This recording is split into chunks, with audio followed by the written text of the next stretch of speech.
अक्षय, अक्षय जल्दी उठो, 8 बजने वाले हैं। आपका ऑफिस, राज का स्कूल, सब लेट हो जाएगा। हे भगवान, अलार्म तो लगाया था, फिर उठी क्यों नहीं? लगाया था, पता नहीं क्यों नहीं बजा। जल्दी उठो ना, मैं राज को उठाती हूँ। मिनल ने दौड़कर राज को उठाया, उसे बाथरूम भेजा और खुद बवंडर की तरह किचन की तरफ भागी।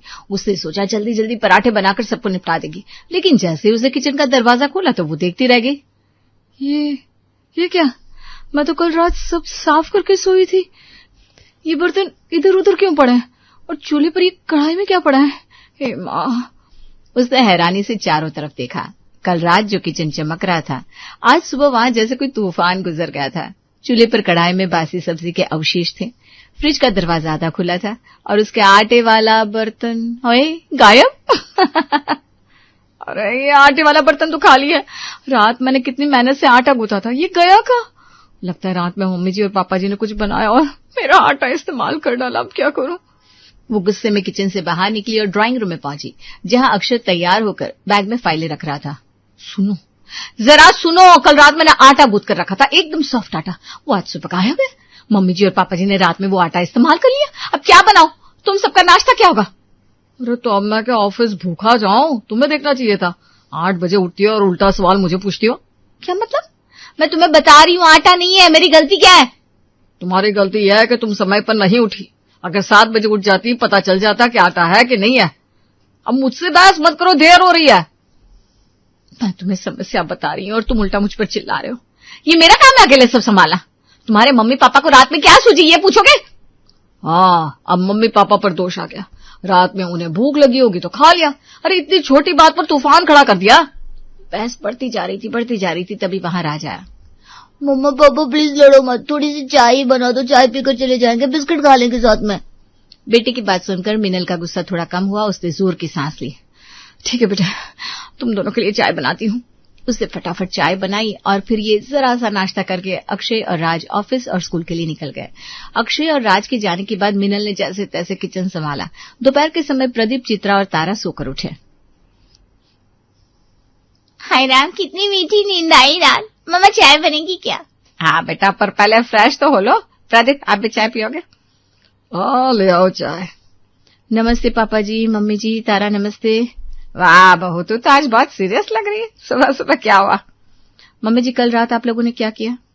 मैं सुबह उठी तो किचन का हाल देखकर हैरान रह गई। बर्तन इधर उधर, कढ़ाई में बचा खाना और मेरा गूंथा हुआ आटा गायब। अरे तो वो हमने खा लिया। रात में नैना दीदी का फोन आया था अमेरिका से, बात करते करते 1:30 बज गया। फिर अचानक भूख लग गई सबको। हाँ बहू, बातों में भूख लग गई। तारा ने कहा चलो कुछ खा लेते हैं। किचन में देखा तो तूने आटा रखा हुआ था, तो तारा ने रोटियां डाल दी और मैंने थोड़ी बहुत सब्जी बना ली। बस इतनी सी बात है, हैरान क्यों हो रही हो? पापा जी, बात इतनी छोटी नहीं है। आप लोगों ने मेरा गूंथा आटा इस्तेमाल कर लिया। सुबह मुझे नाश्ता बनाना था अक्षय और राज के लिए। आटा नहीं मिला तो सब लोग भूखे रह गए। राज को पराठा नहीं मिला, अक्षय गुस्सा होकर चला गया। मैंने कितनी मेहनत से वो आटा गूंथा था। अरे बहू, तो सुबह दोबारा गूंथ लेती। इसमें इतना नाटक क्या दिखा रही है? नाटक नहीं दिखा रही हूँ, लेकिन आप मुझे बता सकते थे। मैं सोई तो सब कुछ सही था, सुबह उठी तो किचन बर्बाद पड़ा था। मुझे अगर पता होता तो मैं सुबह जल्दी उठकर कुछ और इंतजाम कर लेती, लेकिन अरे बस बहुत हो गया, फालतू बकवास मत करो। जरा सा काम क्या कर दिया हमने, इतना सुनाई कि कितना बड़ा अपराध कर दिया। हमने तेरा कुछ चुरा लिया, घर में रहते हो सब मिलजुल कर खाते हैं। प्रदीप की तेज आवाज सुनकर मिनल सकपका गई। वो चुपचाप वहां से हट गई। शाम के 7:30 बजे थे। अक्षय ऑफिस से लौटा और मिनल से बोला, क्या हुआ, आज इतनी उदास क्यों? कुछ नहीं, मुझे पता है कुछ हुआ है, बताओ ना। वही रात वाला किस्सा। मैंने तुम्हें बताया था कि मम्मी जी और तारा ने मेरा आटा इस्तेमाल कर लिया। दोपहर में मैंने इनसे बात की, मैंने समझाना चाहा कि इससे कितनी दिक्कत हुई, लेकिन पापा जी इतना चिल्लाए, बोले फालतू बकवास मत करो, जरा सा काम क्या कर दिया, नाटक मत करो। क्या पापा ने ऐसा कहा? हाँ, मैं बस इतना कहना चाहती थी कि थोड़ा एहसास करे। मैं सारा दिन संभालती हूँ सब कुछ, लेकिन वहां तो मैं ही गलत हूँ। Meenal, I am sorry. सुबह मैं भी बहुत गुस्से में था, तुम पर चिल्लाया। मुझे नहीं पता था कि इतना बड़ा ड्रामा होगा। तुम बिल्कुल सही हो, तुम्हारी मेहनत की कदर होनी चाहिए। चलो, कम से कम तुम तो समझे। फिर रात का खाना खत्म हुआ तो राज मीनल से बोला, मम्मा कल सुबह मैं स्कूल में चीज बर्गर लेकर जाऊंगा। अच्छा बेटा, मैं बना दूंगी, तू सो जा। मैं अब भी चीज ले आती हूँ पास की दुकान से, सुबह नहीं मिलेगी। मीनल ने चीज लाकर फ्रिज में रख दी। रात के 11 बजे सब लोग सो गए, पर रात के ठीक 12 बजे अमेरिका से नैना का फोन आया। हाय मम्मा पापा, हाय तारा, सब कैसे हो? हम ठीक है बेटा, तू बता तू कैसी है? घंटे भर बातें हुई। बातें करते करते तारा के पेट ने आवाज दी, अरे यार बातें करते करते भूख लग गई, चलो किचन से कुछ ले आती हूँ। अरे अभी अभी खाया नहीं क्या? नहीं दीदी, रात का खाना खाया था, लेकिन तुमसे बात करके ना फिर भूख लग गए। तारा उठकर किचन में गई। उसने सोचा कि आज वो गूंथा आटा नहीं छेड़ेगी, लेकिन फ्रिज खोला तो उसकी नजर पड़ी चीज स्लाइस पर। वाह चीज, चलो कुछ चटपटा बनाते हैं। तारा ने झटपट चीज के 4-5 स्लाइस निकाले और नूडल्स निकाले और नूडल्स के ऊपर चीज अच्छी तरह से डालकर 3 प्लेट बनाकर तीनों ने मजे लेकर खाया। नैना से बातें करते करते तीनों प्लेट भरकर खा गए और फिर आराम से सो गए। अगली सुबह मीनल जब बर्गर बनाने किचन में पहुंची तो चीज गायब थी। अरे चीज कहाँ गई? उसका दिमाग घूम गया। राज उसी वक्त ड्रेस पहनकर किचन में आया। मम्मा लाओ मेरा बर्गर, जल्दी से लाओ, स्कूल में वरना लेट हो जाएगा। राज बेटा सॉरी, चीज नहीं है। कैसे नहीं है? तुम तो लाई थी कल रात। लाई थी बेटा, लेकिन किसी ने खा ली। तुम मुझे बर्गर नहीं मिलेगा, आपने वादा किया था। सॉरी बेटा सॉरी, आज नहीं बन पाएगा। राज की आंखों में आंसू आ गए। उसने गुस्से में मुंह फेर लिया और बिना नाश्ता किए बस्ता उठाकर दरवाजे की तरफ बढ़ गया। तुम हमेशा ऐसा करती हो, मुझसे वादा करके भूल जाती हो, मुझे तुमसे बातें नहीं करनी। राज सुन तो। लेकिन राज ने सुना नहीं, वो बाहर चला गया। उसकी बस खड़ी हुई थी और वो बस में चढ़ गया। तभी अक्षय ऑफिस जाने के लिए तैयार होकर निकला। कल रात फिर वैसा ही हुआ। मैं राज के लिए चीज लेकर आई थी बर्गर बनाने को, वो चीज आज सुबह गायब। राज कितना रोया और बिना नाश्ता किए स्कूल गया। क्या फिर से? किसने खाई चीज? कौन खाएगा? वही लोग। रात को नैना का फोन आया होगा और सबने मिलकर चीज खा ली। देखो अभी मैं जा रहा हूँ, शाम को लौटूंगा तो बात करता हूँ इस बारे में। ठीक है जाओ, लेकिन शाम को बात करना जरूर। अक्षय चला गया। मीनल ने घर के काम निपटाया। दोपहर के 12 बजे तारा उठी तो मीनल ने उससे कहा, तारा वो चीज कहाँ गई जो मैं कल रात लाई थी? फ्रिज में रखी थी, राज के लिए बर्गर बनाना था आज सुबह। अरे वो चीज वो तो हमने खा ली कल रात। नूडल्स बनाए थे, चीज देखी तो उसके ऊपर डाल के खा लिया, इतना मजा आया क्या बताऊं। वो मैं राज के लिए लाई थी। राज ने कल रात मुझसे वादा करवाया था कि सुबह बर्गर खाएगा और तुमने बिना पूछे वो चीज खा ली। अरे वाह, इतना गुस्सा। चीज पड़ी थी, दिखी तो खा ली। कोई बहुत बड़ा जुर्म कर दिया क्या? और ले आती। मैं और ले आती। तुझे पता है सुबह राज कितना रोया, बिना नाश्ता किए स्कूल गया। तुम लोगों को कभी किसी का एहसास होता है? तभी चित्रा वहां आ गई और फौरन चिल्लाई, क्या हो रहा है सुबह सुबह झगड़ा? सुन बहू, मैं तुझे एक बात बताऊं, बच्चों को संभालना सीख ले। जरूरी है क्या कि बच्चे ने बर्गर मांगा तो बर्गर ही खाएगा? कुछ और खिला देती। हमारे जमाने में हम बच्चों को जो खिला देते थे वो चुपचाप खा लेते थे। तुझे तो लड़ने के बस बहाने चाहिए, हर बात पर झगड़ा। मीनल के पैरों तले जमीन खिसक गई। वो कुछ बोलना चाहती थी लेकिन उसका गला रूंध गया। वो बिना कुछ कहे किचन में चली गई। थोड़ी देर में उनकी पड़ोसन संगीता आई। अरे संगीता जी आई आइए, कैसे आना हुआ, बहुत दिनों बाद नजर आई। नमस्ते चित्रा, एक बात पूछनी थी। हाँ हाँ बैठो, क्या बात है? चित्रा आप लोग रात में क्या करते हो? इतना शोर क्यों होता है? रात के 12-1 बजे तक हंसने बात करने की आवाजें आती है। पता नहीं किससे हंस हंस कर बातें करते रहते हो। हमारे घर तक साफ आवाज आती है। रात में नींद हराम हो जाती है। क्या मतलब है तुम्हारा? मैं अपनी बेटी से बात करती हूँ जो अमेरिका में है, तुम्हें क्या मतलब? मतलब ये कि अपनी बात अपने तक रखो ना। मेरे घर तक आवाज क्यों आती है? मैं रात में सो भी नहीं पाती और नींद पूरी नहीं होती तो दिन भर सिर दुखता है। तभी प्रदीप वहां गए। उन्होंने बात सुनी तो वो भी भड़क गए। सुनो संगीता जी, हम अपने घर में है, जैसे मर्जी आए बात करेंगे, आपको क्या एतराज? एतराज ये है कि आवाज मेरे घर तक आती है, ये कोई तरीका हुआ? रात के सन्नाटे में ऐसे हंसो कि पूरा मोहल्ला जाग जाए। आपको इतनी दिक्कत है तो ईयर प्लग लगाकर सोया करो ना। बस बहुत हो गया। मैं सोसाइटी के सेक्रेटरी से तुम लोगों की शिकायत करूंगी। सोसाइटी में रहना है तो नियम से रहना पड़ेगा। हाँ हाँ जाओ जाओ, जाकर करो शिकायत, हम भी देखते हैं तुम क्या कर लेती हो। अरे जाओ भाई। संगीता गुस्से में बाहर निकल गई। शाम को अक्षय ऑफिस से लौटा। क्या हुआ आज, फिर कुछ हुआ? हाँ आज तो बहुत कुछ हुआ। आज दोपहर में तारा से मेरी बहस हुई चीज को लेकर। फिर मम्मी जी ने मुझे समझाया बच्चों को संभालना सीखो। और सुनो, पड़ोसन संगीता जी आई थी रात की शोर की शिकायत कर। बोली सेक्रेटरी से शिकायत करेंगे। क्या पड़ोसन भी आ गए? ये तो बहुत हो गया। रुको, मैं अभी मम्मी पापा से बात करता हूँ। अक्षय ड्राइंग रूम में गया जहां प्रदीप और चित्रा टीवी देख रहे थे। पापा मम्मा, आप लोग रोज रात में नैना दीदी से बात करते हो, वो तो ठीक है, लेकिन आवाज इतनी तेज क्यों होती है? पड़ोसन तक शिकायत लेकर आ गई। और मीनल ने बताया कल रात आप लोगों ने राज के लिए रखी चीज भी खा ली। अरे थोड़ा तो ध्यान रखा करो। अपनी पत्नी की बात सुनकर हमें समझाने आया है? तू तो जोरों का गुलाम हो गया है बेटा। अपनी बहन की बात नहीं सुनना चाहता, उसे भूख लगी थी तो उसने खा लिया, कौन सा बड़ा गुनाह कर दिया बता? मैं आपसे कुछ गलत नहीं कह रहा हूँ, बस इतना कह रहा हूँ कि थोड़ा ख्याल रखा करो। अरे वाह, अब तू हमें सिखाएगा। जा अपना काम देख, हमें मत बता। अक्षय ने हार मान ली। वो चुपचाप वहां से हट गया। उसी रात को अक्षय को ऑफिस का पेंडिंग काम निपटाते हुए 12 बज गए। अक्षय ने लैपटॉप बंद किया और फिर लेट गया। आंख लगी ही थी कि अचानक, अरे नैना का फोन। प्रदीप जल्दी उठो। तारा आ जाओ बेटा। आ रहा हूँ। आई दीदी आई। स्पीकर ऑन करो मम्मा। अगले ही पल पूरे फ्लैट में ठहाके गूंजने लगे। नैना अमेरिका से कुछ मजेदार किस्सा सुना रही थी और तीनों जोर जोर से हंस रहे थे। हंसी इतनी तेज थी कि दीवारें भी कांप रही थी। देखा, ये लोग फिर शुरू हो गए।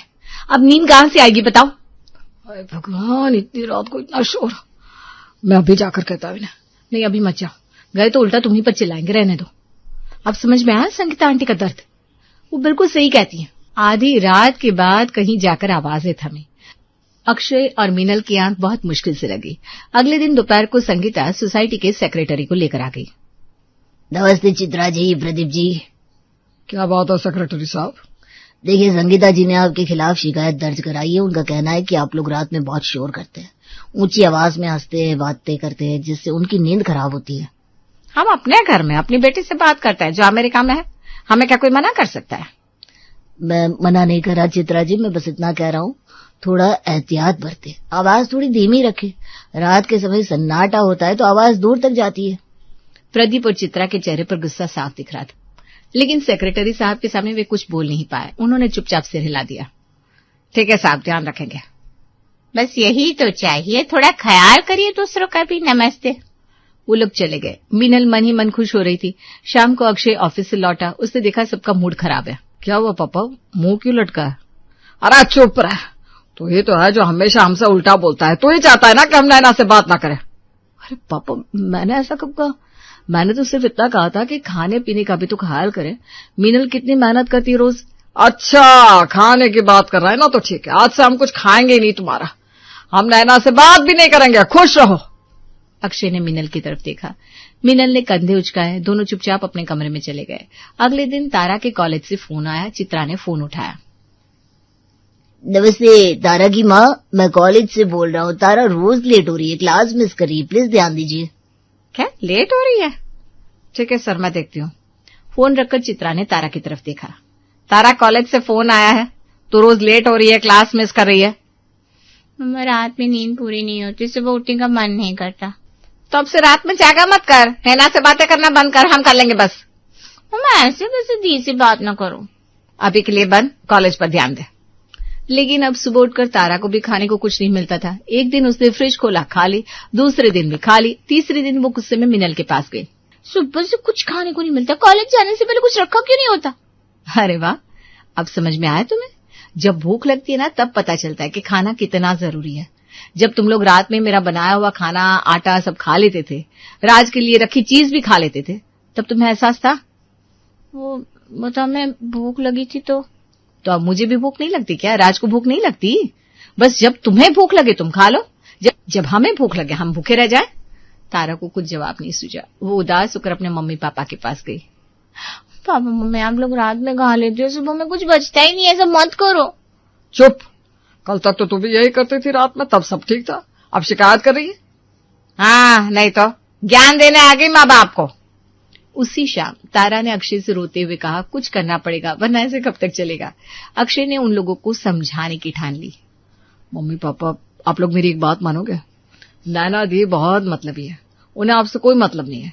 आप रात में उनके फोन का इंतजार करते रहते हो, अपनी नींद खराब करते हो, हम सबकी नींद खराब करते हो, लेकिन उन्हें क्या फर्क पड़ता है? तू तो उससे बात तक नहीं करता है, बातें बना रहा है। मैं सच कह रहा हूँ, एक काम करो, अब रात में मत करो फोन, दिन में करो। जब अमेरिका में रात होगी तब देखो वो बात करेगी कि नहीं।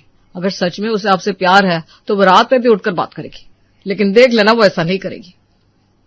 अरे ठीक है देखेंगे। अगले दिन दोपहर में चित्रा ने नैना को फोन लगाया। वहां रात के 2 बजे थे। पहले दिन रिसीव नहीं, दूसरे दिन भी यही रहा, तीसरे दिन नैना ने फोन उठाया। मम्मा क्या बात है, रात में क्यों फोन कर रहे हो? क्या रात के 2 बजे? मेरी नींद खराब हो रही है। प्लीज जब यहाँ रात हो तभी फोन किया करो। लेकिन बेटा हम तो तुमसे बात करना चाहते हैं। तो रात में मत करो, दिन में क्या करो। बहुत दिक्कत होती है, मुझे नींद चाहिए, प्लीज समझो। चित्रा के हाथ से फोन गिरने को हुआ। उन्होंने प्रदीप की तरफ देखा। प्रदीप का चेहरा उतर गया। सुना प्रदीप, हम रात भर जागते हैं उससे बात करने के लिए, और उसे हमारी बातों से कोई मतलब ही नहीं है, बस अपनी सुविधा चाहिए। हम बहुत बड़ी गलती कर रहे थे, अपने बच्चों को परेशान कर रहे थे, और जिसके लिए कर रहे थे उसे कोई फर्क नहीं पड़ता। वे दोनों उठे और धीरे धीरे मिनल के पास गए जो किचन में काम कर रही थी। बहू, हमसे बहुत बड़ी गलती हो गई, हमें माफ कर दे। हमें एहसास हो गया, जिसके लिए हम रातों को जागते थे उसे तो हमारी परवाह ही नहीं, और जो हमारे साथ रहते हैं उन्हें हमने कितना परेशान किया। सॉरी बहू। मीनल की आंखें भर आई। अक्षय भी वहां गया। पापा जी, मम्मी जी, मुझे बस इतना चाहिए था कि मेरी मेहनत की कद्र हो, बस इतना। अब से ऐसा नहीं होगा, अब ये गलती दोबारा नहीं होगी। तारा भी वहां गई। उसने मीनल से माफी मांगी। राज दौड़ता हुआ आया। मम्मा, तो अब कल सुबह मुझे बर्गर मिलेगा ना? हाँ बेटा, कल सुबह पक्का बर्गर, और किसी की नजर नहीं लगेगी उस पर। चलो अच्छा, ये बवाल तो खत्म हुआ। उस रात सबने साथ में खाना खाया। फिर प्रदीप और चित्रा ने समय पर सोने का फैसला किया। रात के 12 बजे कोई फोन नहीं आया। घर में सुकून था। सीमा विदा होकर अपने ससुराल पहुंची। उसके पीछे उसके मायके के कुछ आदमी फलों की टोकरी लेकर खड़े थे।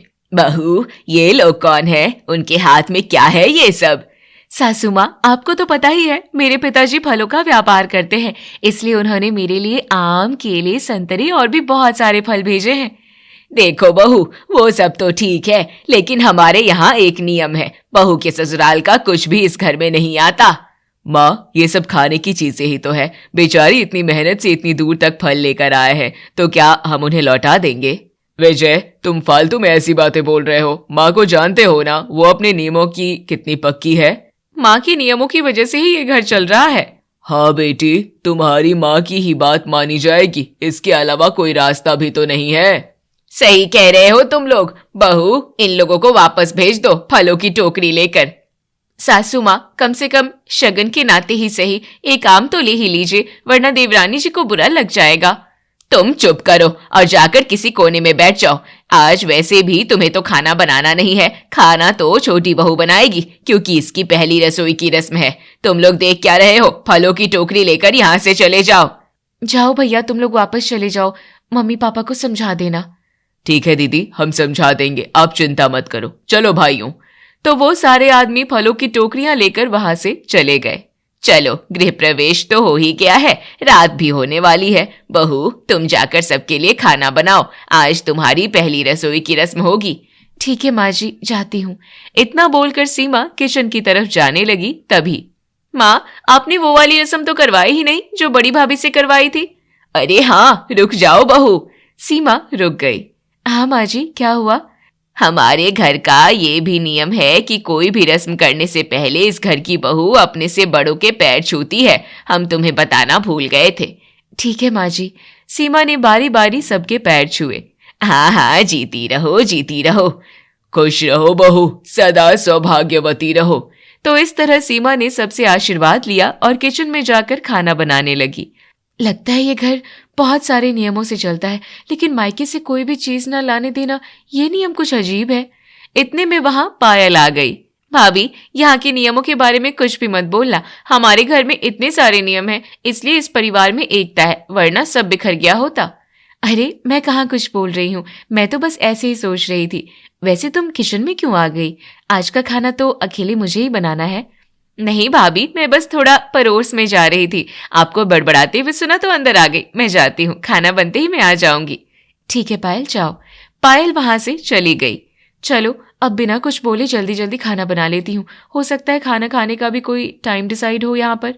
तो सीमा ने जल्दी जल्दी खाना बनाया और बाहर खाने की टेबल पर लगा दिया।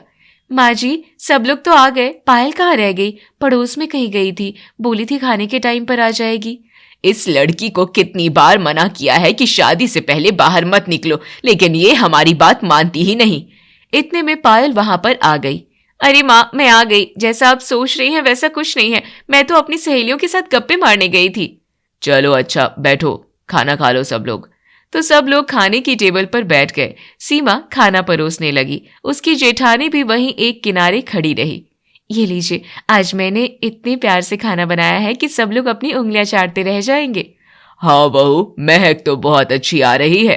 अरे भाभी, खुद के खाने की तारीफ खुद ही नहीं की जाती, पहले सबको खाने दीजिए, अगर खाना सबको पसंद आया तो खुद ही तारीफ कर देंगे। क्यों माँ, मैंने सही कहा ना?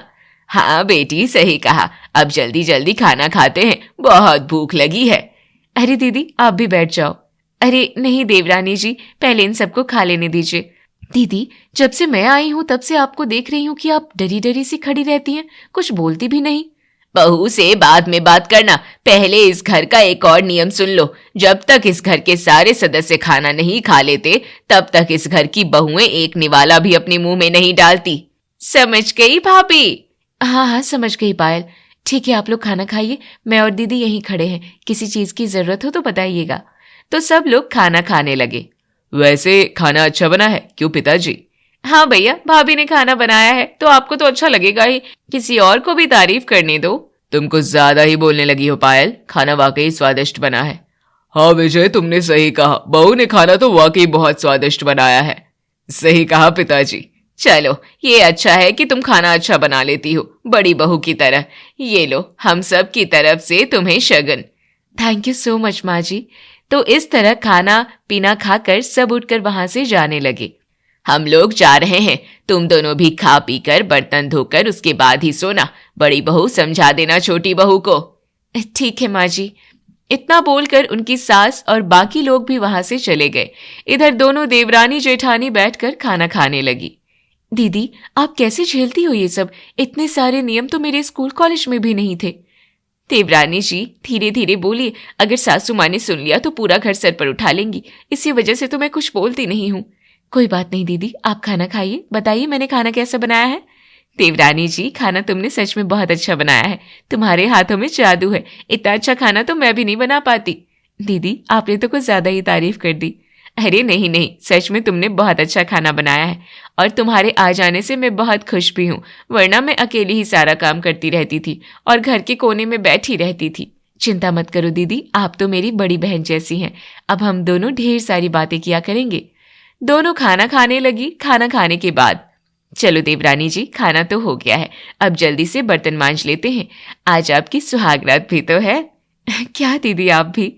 इस तरह दोनों बर्तन धोकर अपने अपने कमरे में चली गई। क्या बात है गायत्री, आज तुम बड़ी खुश लग रही हो। मैंने तो सोचा था मेरी देवरानी खड़ूस निकलेगी, लेकिन वो तो बिल्कुल मेरी छोटी बहन जैसी है, मेरा बहुत सम्मान करती है, उससे बातें करके मुझे बहुत अच्छा लगा। चलो, ये अच्छा हुआ, कम से कम छोटी बहू की वजह से अब तुम थोड़ी खुश तो रहा करोगी, वरना जब देखो तब तुम्हारा मुंह लटका ही रहता था। लेकिन अब ऐसा कुछ नहीं होगा, अब मैं देवरानी जी के साथ ढेर सारी बातें किया करूंगी। वहीं दूसरी तरफ विजय और सीमा भी प्यार भरी बातें कर रहे थे। विजय, इस घर में सुहागरात के लिए भी तो कोई नियम नहीं है ना? ये तुम क्या बोल रही हो सीमा, मजाक उड़ा रही हो इस घर के नियमों का? अरे मेरा वो मतलब नहीं था, मैं तो बस ऐसे ही मजाक कर रही थी। क्या मैं तुमसे मजाक भी नहीं कर सकती? बिल्कुल कर सकती हो सीमा, लेकिन ऐसा मजाक ना करो कि अगर माँ सुन ले तो घर सर पर उठा ले। आज हमारी सुहागरात है, तो क्या सासू माँ कमरे के बाहर दरवाजे में कान लगाकर हमारी बातें सुन रही होंगी? पहले ही रात मुझे पता चल गया कि मैं तुमसे नहीं जीत सकता। अरे तुम तो क्या, कोई भी नहीं जीत सकता मुझसे, देखना एक दिन सासू माँ को भी हरा दूंगी। तो इस तरह दोनों खुशी खुशी सो गए। अगली सुबह 5:05 पर सीमा की सास उसका दरवाजा खटखटाने लगी। इतनी सुबह सुबह कौन है? सीमा नींद में उठी, दरवाजा खोला तो देखा उसकी सास खड़ी थी। माँ जी, आप इतनी सुबह सुबह? लगता है विजय ने तुम्हें सुबह उठने का समय नहीं बताया, इसलिए मुझे मजबूरी में उठाना पड़ा। अब कौन सा नियम रह गया है माँ जी? इस घर की औरतों को सुबह 5 बजे ही उठना पड़ता है, मर्दों के उठने से पहले। जब तक इस घर के मर्द उठे तब तक तैयार होकर नाश्ता पानी बन जाना चाहिए। माँ जी, मुझे इस नियम के बारे में नहीं पता था, वरना मैं अलार्म लगा देती।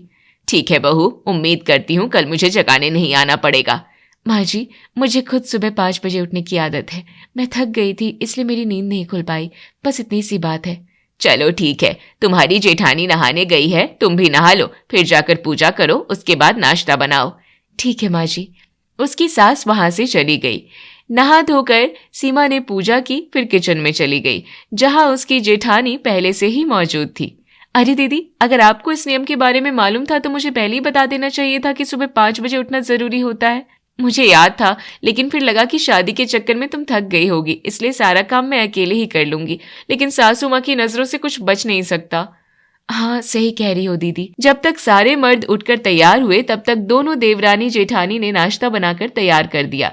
सब एक साथ नाश्ता करने लगे, लेकिन पायल वहां नहीं थी। अरे माँ जी, पायल कहाँ रह गई? इतने में पायल वहां पर आ गई, अंगड़ाइयां लेते हुए। आज बहुत अच्छी नींद आई। क्या बात है, सब लोग नाश्ता भी करने लगे। चलो पहले नाश्ता ही कर लेती हूँ, ब्रश तो कर ही लिया है, नहा बाद में लूंगी। ये क्या सासू माँ, आपने तो कहा था कि इस घर की औरतों को सुबह 5 बजे उठना पड़ता है। पायल के लिए ये नियम लागू नहीं होते क्या? औरतों से मेरा मतलब बहू से था। पायल मेरी बेटी है, वो कभी भी उठ सकती है, कुछ भी कर सकती है, उसके लिए कोई नियम लागू नहीं होता। चलो ये भी अच्छा ही है, कभी ना कभी तो पायल की भी शादी होगी, तब पता चलेगा। भाभी, मुंह में क्या बोले जा रही हो? जोर से बोलो, मुझे भी सुनाई दे। अरे मैं कह रही हूँ तुम उठ गई हो तो जल्दी से नाश्ता कर लो। हाँ ठीक है, नाश्ता करने ही तो आई हूँ। सारे लोग नाश्ता करने लगे। चलो विजय, हम लोग ऑफिस चलते हैं। पिताजी, कुछ लाना तो नहीं है शाम को? नहीं बेटा, कुछ लाना होगा तो मैं तुम लोगों को फोन कर दूंगा। ठीक है पापा, चलिए भैया। वो दोनों वहां से चले गए। माँ, मैं थोड़ी देर में आती हूँ, वापस आकर नहाऊंगी। देखो पायल, मैं तुमसे कुछ ज्यादा नहीं कहती हूँ तो उसका गलत फायदा मत उठाया करो। मैंने कहा ना, शादी से पहले बाहर मत निकला करो। माँ, आप गलत समझ रही हो। सुबह सुबह मैं अपनी सहेलियों के साथ नुक्कड़ पर ब्रेड मक्खन खाने जाती हूँ। मैं तुम्हारी माँ हूँ, मुझे पढ़ाने की कोशिश मत करो। चलो ठीक है, जाओ जल्दी आ जाना। पायल की माँ वहां से चली गई, पायल भी वहां से चली गई। चलो दीदी, अब हम लोग भी नाश्ता कर लेते हैं, बैठिए। दोनों देवरानी जेठानी बैठकर नाश्ता करने लगी। वैसे दीदी, मैंने कल भी यही सुना था, आज भी यही सुना कि शादी से पहले पायल का बाहर जाना ठीक नहीं है। ये सब आखिर माजरा क्या है? बात ये है देवरानी जी कि हमारे मकान से 20 कदम पर जो घर है, उस घर में पायल का रिश्ता तय हुआ है। तो सासू माँ को शक है कि पायल अपने होने वाली पति से मिलने जाती है बार बार। वो दोनों साथ में पढ़े भी हैं। अच्छा, तो अब समझ में आया कि पायल बार बार कहाँ जाती है। वैसे पायल का ससुराल पड़ोस में ही रहेगा, तो इससे अच्छी क्या बात हो सकती है। बेचारी विदाई में रोएगी भी नहीं। बिल्कुल सही कहा देवरानी जी, मैं तो कहती हूँ हर लड़की का ससुराल पड़ोस में ही होना चाहिए। कभी उछल के मायके में चली जाओ तो कभी उछल के ससुराल में। ऐसे ही वक्त बीत रहा था। पायल की शादी की तारीख भी नजदीक आ रही थी। फिर एक रोज सीमा की माँ बाप ढेर सारे फलों की टोकरियां लेकर उसके ससुराल पहुंच गए। अरे मम्मी पापा, आप आइए, बैठिए ना, इतना सब कुछ लाने की क्या जरूरत थी? अरे सीमा बिटिया, तुम्हारी नंद पायल की शादी होने वाली है तो सोचा हम अपनी तरफ से भी उसे कुछ दे दे। ये हमारे खेतों के ताजा ताजा फल हैं। वैसे समधी जी, समधन जी, तुम्हारी जेठानी नंद सब दिखाई नहीं दे रहे हैं। इतने में पूरा परिवार हॉल में आ गया। ढेर सारी फलों की टोकरी देखकर उसकी सास आग बबूला हो गई। सीमा, क्या है ये सब? तुमने इस घर के नियमों के बारे में अपने मम्मी पापा को नहीं बताया था क्या? अरे समधन जी, हमें सब कुछ पता है। ये सब हम सिर्फ सीमा के लिए नहीं बल्कि पायल बिटिया के लिए भी लेकर आए हैं।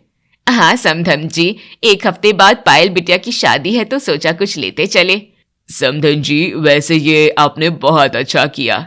चुप रहो तुम, छोटी बहू। मैंने समझाया था ना कि बहू के मायके से यहाँ कुछ भी नहीं आ सकता, यहाँ तक कि तुम्हारे मम्मी पापा भी नहीं। ये आप क्या कह रही हैं सासू माँ? हाँ, मैं सही कह रही हूँ। इस नियम के बारे में तो बड़ी बहू को भी मालूम है। तुमने देखा कभी उसके माँ बाप यहाँ आए हो? हाँ, कोई फंक्शन हो तब आ सकते हैं, जैसे पायल की शादी में आप लोग आ जाना। अभी आप चले जाइए। मैं आपको गलत नहीं कह रही हूँ, लेकिन ये हमारे घर का नियम है। इसे परंपरा भी आप कह सकते हैं। ठीक है बहन जी, हम समझ सकते हैं। हर परिवार की कोई ना कोई परंपरा तो होती ही है। चलो भाग्यवान, चलते हैं। अरे मम्मी पापा, आप लोग इतनी दूर से आए हैं, ऐसे ही चले जाएंगे क्या? सासू माँ, चाय पानी तो पिला लेने दीजिए। हाँ माँ, इतनी भी कठोर मत बनिए। घर आए मेहमान को पानी तो पिलाना ही चाहिए, वरना परंपरा किस काम की। ठीक है, ये पहली बार था ठीक है, ये पहली बार था इसलिए माफ कर रही हूँ। मैं आधे घंटे का समय देती हूँ। इतने में जो भी इन्हें खिलाना पिलाना है खिला पिला दो, फिर इन्हें सम्मान सहित घर वापस भेज देना। ठीक है माँ जी। सीमा की जेठानी को छोड़कर बाकी लोग वहां से चले गए। देवरानी जी, तुम अपने मम्मी पापा से बात करो, मैं चाय पानी लेकर आती हूँ। जेठानी वहां से गई। थोड़ी देर में चाय पानी लेकर आ गई। मम्मी पापा, नाश्ता कीजिए। सीमा, तुम्हारे ससुराल की परंपरा भी अजीब है, लेकिन जो भी है कुछ सोच समझ कर ही बनाई होगी उनके पूर्वजों ने। अरे, ऐसी परंपरा की क्या जरूरत पड़ गई इस घर के पूर्वजों को? मेरे मम्मी पापा भी बड़ी मुश्किल से एक ही बार यहाँ आए थे, उसके बाद आए ही नहीं। अरे बच्चों, किसी की परंपराओं को रोकना ठीक नहीं है। हमने नाश्ता कर लिया है, अब चलते हैं। इतना बोलकर सीमा के माँ बाप वहां से चले गए। लेकिन उस दिन के बाद सीमा बहुत परेशान रहने लगी। एक रोज अकेले में उसने अपनी जेठानी से कहा, दीदी, बाकी के नियम तो ठीक है, लेकिन मायके से चाय पानी भी नहीं आ सकता, ये तो गलत है। देवरानी जी, बार बार इस बारे में बात करके कोई फायदा नहीं। मैंने तो इस बारे में सोचना ही बंद कर दिया है। मेरे मायके से एक चॉकलेट तक नहीं आता इस घर में। लेकिन मैं तो कुछ ना कुछ जरूर करूंगी, बस एक बार पायल की शादी हो जाने दो। इस तरह अगले हफ्ते पायल की शादी उसी मोहल्ले में हो गई। शादी के कुछ दिनों बाद सीमा उसके ससुराल पहुंच गई, जो कि सिर्फ 10 कदम की दूरी पर ही था। अरे भाभी, आप यहाँ क्या कर रही हैं? पायल, ये तुम्हारा ससुराल बाद में है, पहले हमारा पड़ोस है। इतने में वहां पर पायल के सास ससुर आ गए। अरे सीमा बेटी, क्या हुआ? अंदर आ जाओ। अरे आंटी, इतनी फॉर्मेलिटी की कोई जरूरत नहीं है।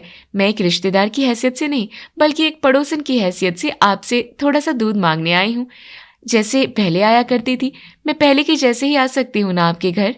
अरे हाँ बेटी, जैसे तुम हमारे घर पहले आ जाया करती थी, वैसे ही अब भी आ सकती हो। तुम्हारा पूरा हक है हमारे घर पर। कौशल्या, बिटिया को दूध ला कर दो। इस तरह 2-4 दिन तक किसी न किसी बहाने सीमा पायल के घर जाती ही रहती थी और पड़ोसन के हक से उनके घर में घंटों बैठती रहती थी। फिर एक रोज सीमा ने अपने पापा को फोन किया। हाँ बेटी, कैसी हो? पापा, मैं ठीक हूँ। मैं आप लोगों से ये कहना चाहती थी कि कल आप और मम्मी हमारे खेत के ढेर सारे आम लेकर यहाँ आ जाइए। ये तुम क्या कह रही हो बेटी? तुम अपने ससुराल के नियम तोड़ोगी? अरे कोई नियम नहीं टूटेगा पापा, आप एक बार दोनों आइए तो। आपको मुझ पर भरोसा नहीं है क्या? बेटी, तुम्हारी जिद के आगे मैं बचपन से ही तुमसे कभी जीत पाया हूँ क्या? ठीक है, मैं और तुम्हारी माँ कल ही ढेर सारे फल लेकर आ रहे हैं तुम्हारे ससुराल। सीमा ने फोन कट कर दिया। तभी वहां उसकी जेठानी आ गई। दीदी, आपको भी अपने मम्मी पापा से मिलना है, उन्हें फोन करके कल यहाँ बुला लीजिए। मैंने तो बुला लिया है। देवरानी जी, क्यों शांति वाले घर में हंगामा खड़ा करना चाहती हो? जैसा चल रहा है वैसा चलने दो। अरे दीदी, आप बहुत डरती हो, मुझ पर भरोसा कीजिए, ऐसा कुछ भी नहीं होगा। अपने मम्मी पापा को फोन करिए और उन्हें बुलाइए। वैसे मम्मी पापा को देखने का तो मेरा भी बहुत मन कर रहा है। अगर तुम अपने मम्मी पापा को बुला रही हो तो अब मैं भी उन्हें बुलाऊंगी, फिर जो होगा देखा जाएगा। अगले दिन सीमा ने अपने मम्मी पापा और अपनी जेठानी के भी मम्मी पापा को पायल के ससुराल में बुला लिया और वहीं उनकी खातिरदारी होने लगी। ये लीजिए, मैंने अपने हाथों से आप लोगों के लिए नाश्ता बनाया है। सीमा बिटिया ने तो आप लोगों के आने की खबर पहले ही कर दी थी, इसे अपना ही घर समझिए। भाभी, ये सब क्या है? इतने में वहां पर सीमा के ससुराल वाले भी पहुंच गए। ये क्या, तुम दोनों के माँ बाप आ गए, वो भी इतना सारा सामान लेकर? आखिर तुमने हमारा नियम तोड़ ही दिया। सासू माँ, ये मेरा ससुराल नहीं है जो आपका नियम टूट गया। अरे तो मेरा ससुराल तो है। पायल, ये तुम्हारा ससुराल बाद में है, पहले ये लोग हमारे पड़ोसी हैं।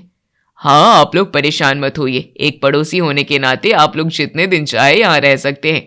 ये सारा सामान भी यहाँ रहने दीजिए। हमारा घर और दिल दोनों ही बहुत बड़े हैं।